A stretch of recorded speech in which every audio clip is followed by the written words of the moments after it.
Am I the a-hole for not cooking Thanksgiving dinner and spending the day at the beach instead? I, 27F, have solely been responsible for cooking Thanksgiving dinner for 20+ people for the last 8 years. I do all the shopping, cooking and setting up. Months before Thanksgiving I start looking at grocery prices and tweaking recipes to fit dietary restrictions: Caribbean family, vegans and pescatarians, meat eaters. I also make enough for the college-aged kids to have leftovers. I usually make 3 turkeys, 2 party pans of mac and cheese and a party pan of mashed potatoes, stuffing, green bean casserole, collard greens, yams, mini seafood quiches, stuffed mushrooms, rolls and a salad from scratch. Plus all the desserts: apple pie, sweet potato pie, cheesecake, homemade ice cream and breads also from scratch. I start making stocks and doughs Tuesday night. I bake my bread for stuffing and make my cheesecake and pies Wednesday after work. Cook all day Thursday so we can sit down and start eating it by 4 so my aunts who work the night shift as nurses can enjoy. Every year people invite unexpected guests and it becomes 30+. I would be okay if it were +1s, but my mom invites her friends and their kids. My mom and aunt ask me to make additional turkeys and some sides for their units. I never feel appreciated for everything I do to make it special and accommodate everyone. This year I'm separated from my husband and I really don't feel like bending over backwards cooking for people who don't even leave me leftovers to make a sandwich the next day. This year I've decided not to cook and just spend my day at the beach, the only bonus to living in Florida. I was asked how much the adults should sell me for Thanksgiving groceries at the beginning of the month and I told them I'm not cooking. Today I received a Zelle from my uncle and when I returned it he asked why. I reminded him and the family group chat I wasn't cooking. Now they want me to cancel my plans and cook. Am I the a-hole for telling my stepsister's son the honest truth, which is not what she wanted me to tell him? When I, 26F, was 7 I lost my dad. My mom remarried when I was 9. My stepsister, 29F, was 12 at the time. We had very different experiences with the whole blending of the families. I didn't really want it to happen and wasn't exactly looking to make them my new dad and sister. They never really became that either, but I have accepted that they are family. With my stepsister, her mom chose not to be in her life and she always longed for a family, where she had a mom and maybe some siblings. It made us all living together uncomfortable with me and her wanting very different things and her dad and my mom really unhappy with how I felt about us becoming a real family as they would put it. We're all okay now. Not so close. But no hate or animosity there anymore. At least it was hidden well until this. So my stepsister married when she was 20 and had her son then too. She lost her husband 2 years ago.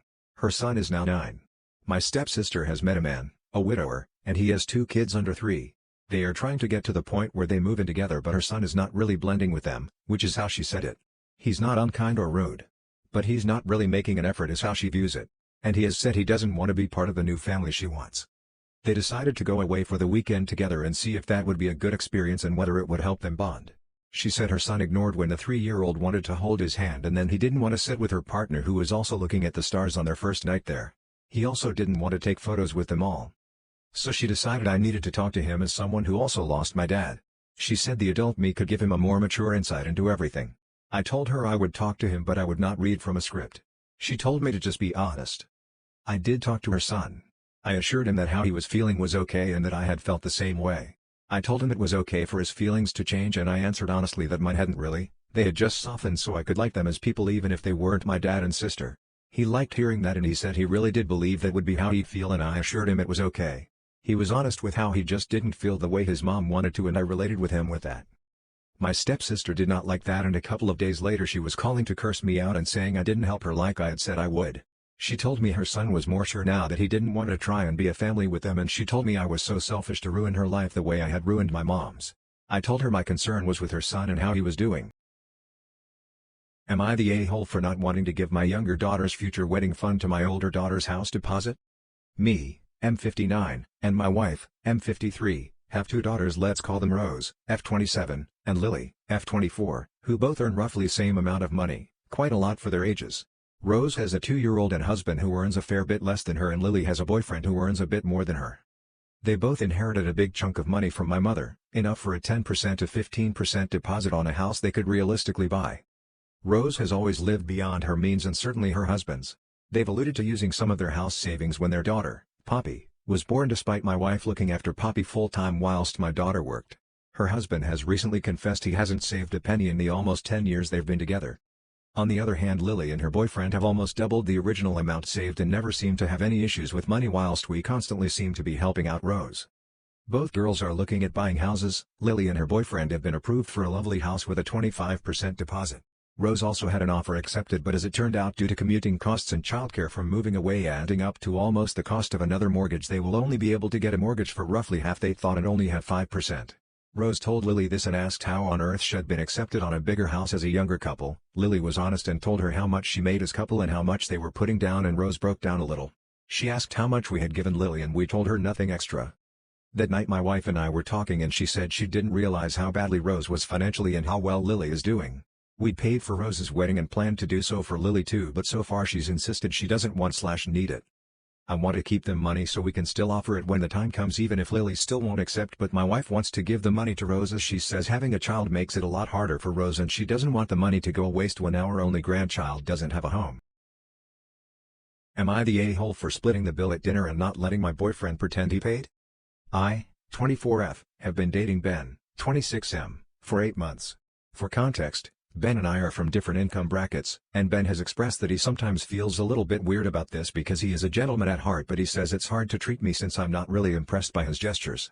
I've said many times that I'm not concerned about these kind of things either way, but it comes up periodically. Last night Ben and I went to dinner with 6 of my friends. There were 3 men in total and 5 women.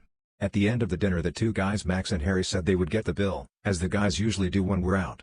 Ben quietly said to me that he wasn't really comfortable with the guys paying for his dinner, so I said I'd chip in with the bill. Ben said thank you, but could he chip in and then I could pay him back afterwards because he didn't want them to know I was paying. This struck me as totally absurd because firstly, it's an unnecessary step, second, even split the cost was something I wasn't sure he would realistically be able to cover, and third, I felt like he was trying to enter a pissing contest with my friends, which was just childish. I said no, I would just pay, and then turned to everyone and said I'd chip in a third of the bill. No one batted an eyelid. But Ben was sulking.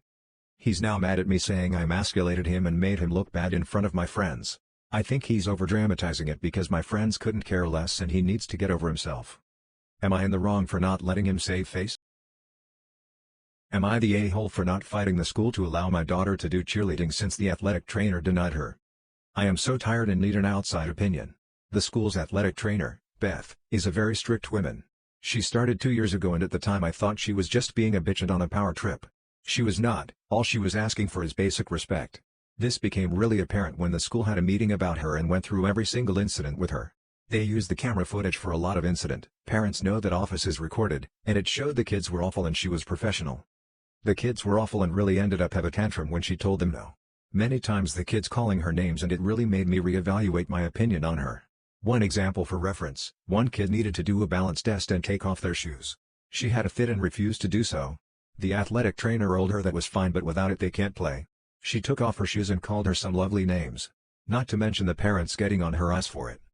Now my daughter is a sophomore, 15, and she needs to do a concussion test in the winter. If she doesn't then she can't cheer. She knew about the whole thing and they had a practice for the thing. She gave everyone a time to be in her office. My daughter got a time and didn't go in at that time. She went in at the end of practice when she was packing up. Beth told her no, and I am embarrassed to say it, but my daughter had a huge fit about it. Beth stood her ground on it and went home. Now she is on vacation and my daughter cannot cheer until the concussion test is done. That will probably be done in December, so she is missing a ton of cheer events due to Thanksgiving Fest. My daughter was pissed and wants me to fight the school. I told her no since I saw how she acted. I asked for the footage. That is what she gets for being inconsiderate to Beth. My wife wants to fight it and both of them think I'm huge jerks.